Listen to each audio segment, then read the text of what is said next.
Thank you, Acting Speaker, and it's with pleasure that I stand up today and offer my reflections on last week's state budget. And my first message to the Victorian people is this is the budget you get when a tired, incompetent and corrupt government runs out of excuses. This is a budget that confirms, Acting Speaker, that our state is broke. It confirms that for Victorians, life will be a whole lot harder as a result of this budget. And it also tells us that Victorians will pay the price for the incompetence of this government. This budget confirms how regressive the government's approach is. Make no mistake, this is a regressive budget. The proposition from the government that it hits the higher end is nonsense. We know that it will affect people on low and modest incomes, and the government ought to stand condemned for attacking people who can least afford it, who've been through COVID and are now being asked to pay the heaviest of prices for financial incompetence. Acting Speaker, this budget is contradictory. It makes the case that it raises taxes to address the debt it created, but it doesn't even achieve that end. The contradiction, Acting Speaker, is that taxes go up, but so does debt. Taxes go up, but so does interest. Taxes go up, and there is no improvement in employment numbers. In fact, unemployment goes up over the forward estimates, not down. Acting Speaker, it is a budget of contradictions. It is punitive. The most punitive budget I think I have seen in years. It targets those, as I said, Acting Speaker, on low and modest incomes, and I will talk a bit about that. Acting Speaker, this is a budget about risk. For all of the measures that the government has announced in this budget, with all of the consequences for higher debt, higher interest, higher unemployment, tempered employment growth and GSP over the forward estimates, there is still a risk. As the ratings agencies S&P and Moody's have pointed out, the government hasn't done enough. So we have already faced 2 downgrades. We have the lowest credit rating of any state in the country at AA, and there is a risk that we will drop to A. Thanks, Dan. And if that were to happen, the interest bill that Victoria pays and Victorians will pay will go through the roof. It is a serious risk we face. So a budget of contradictions, a budget that is regressive, a budget that is punitive, and a budget that is full of risk. And before I continue, Acting Speaker, can I pay tribute to my colleague, the Shadow Treasurer, who outlined in a great deal of detail our concerns about this budget and our position on the way forward. And I'll talk a bit about that as we proceed. Can I deal first with the measures that the government has announced in relation to businesses? The government relies on this absurd proposition that you tax your way to prosperity, that the way to attract investment is to tax it, to tell a business that may well want to invest in Victoria, that has a payroll of over 10 million based in other states, but wants to set up a small operation here in Victoria. The government has the absurd proposition that the best way to attract them is to tell them that they will now be subject to higher taxes. I don't understand the rationale for that, and I don't think Victorians. And again, I say this budget, Acting Speaker, is regressive. I say it is contradictory because who's going to pay for that?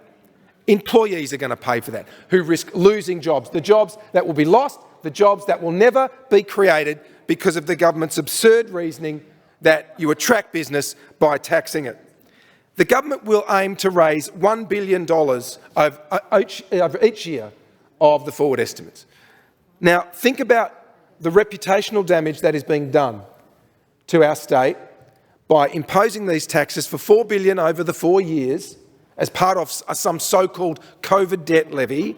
But think of what's lost. Think of the investment that is not made in Victoria, either by businesses here or by businesses who want to set up global HQs in Victoria and Melbourne in particular, but won't now because they all know that the worst place to do business in this country is in Victoria because of this government.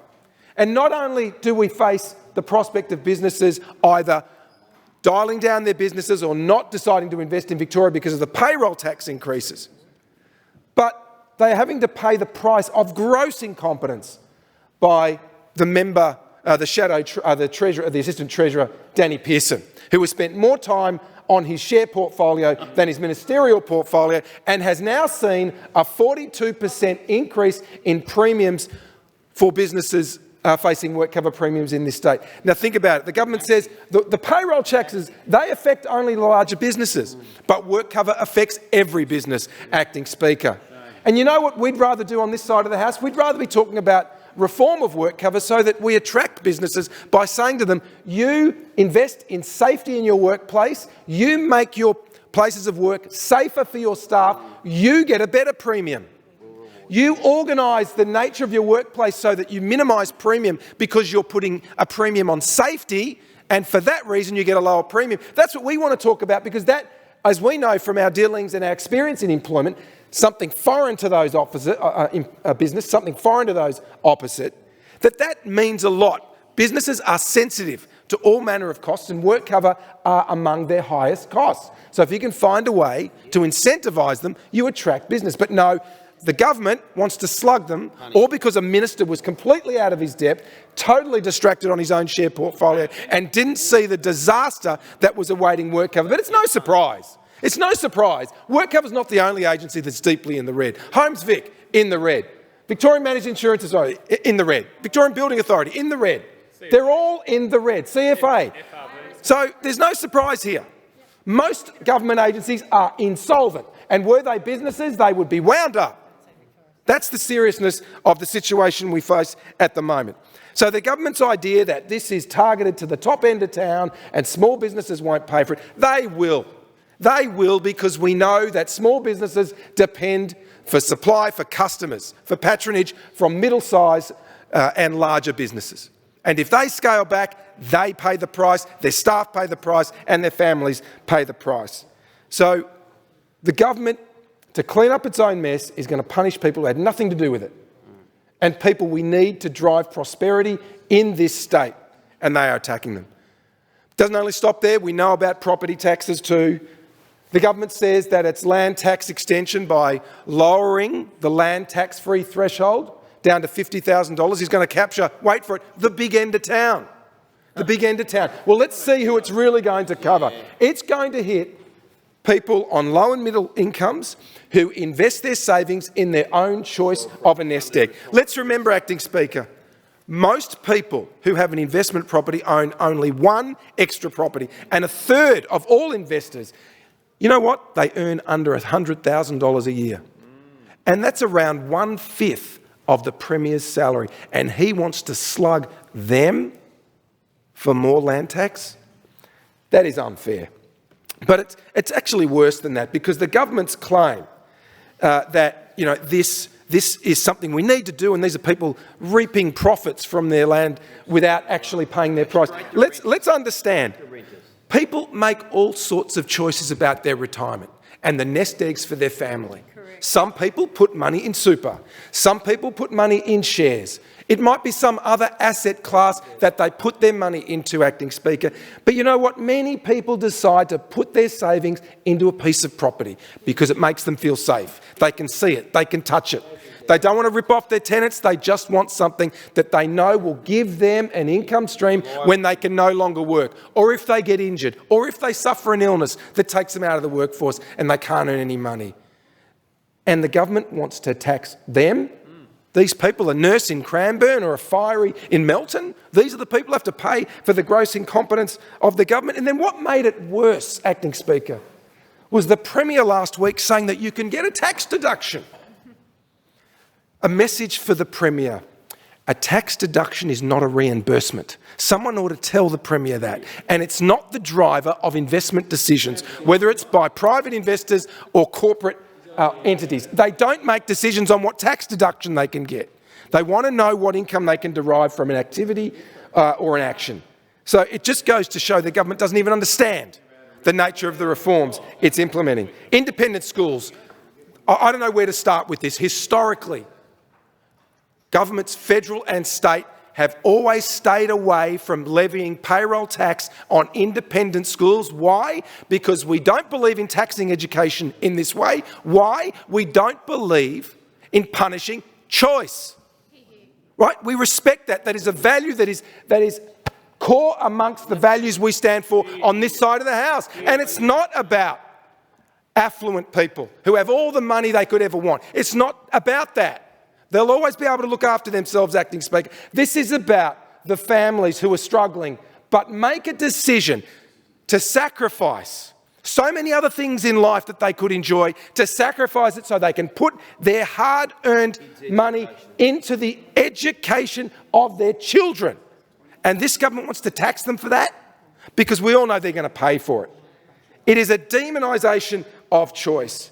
And again, the government adds insult to injury when it says, well, government schools pay payroll tax. Nonsense.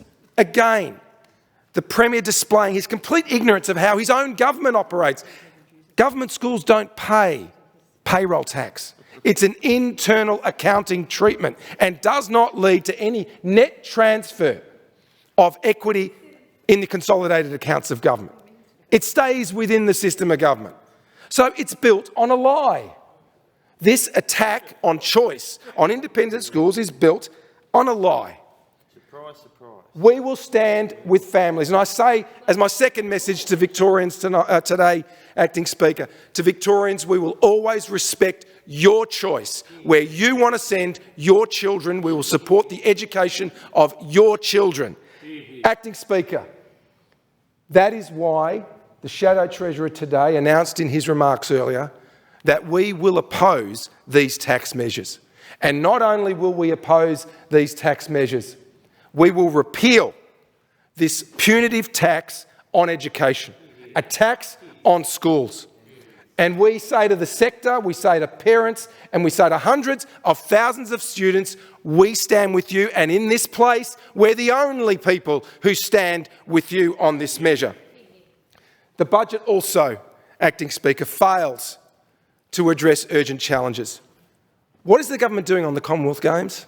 We've got councils all over our state, particularly those who are directly affected, asking for guidance on what they need to fund, on what they need to prepare for. There is nothing in the state budget about the Commonwealth Games. And now there is talk, not surprisingly, that the Commonwealth Games is in trouble. Well, it can't be. The government needs to get on top of this because nothing could do such greater damage to Victoria's reputation, that's right, than more controversy, more incompetence around the Commonwealth Games.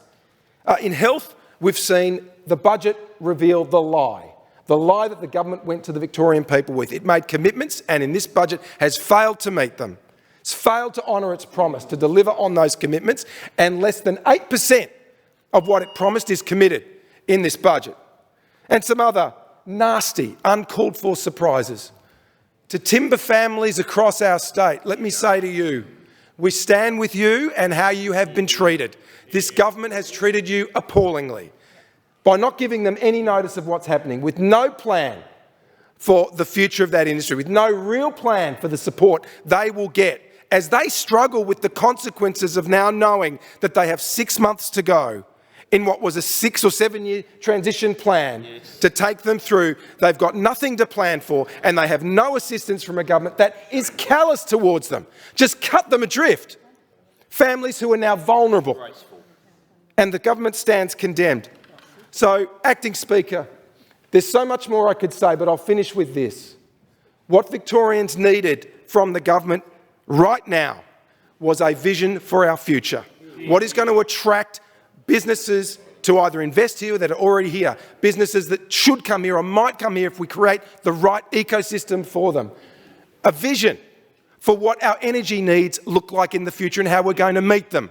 Not little announcements here and there, but a solid commitment and vision about how our energy needs are going to be met. With coal coming offline, we know in the next decade and a half, what is the plan? The government has no plan for our energy needs. What is the plan to build trade and investment when the government slashes the trade and investment budget? What is the plan for tourism when it slashes by more than $250 million money dedicated to promoting tourism in our state?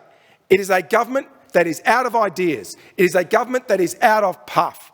And it is a government that is out of any real commitment to the Victorian people to deliver to them the government they should be getting but won't, because this government is tired, it is corrupt and it is incompetent. Yeah.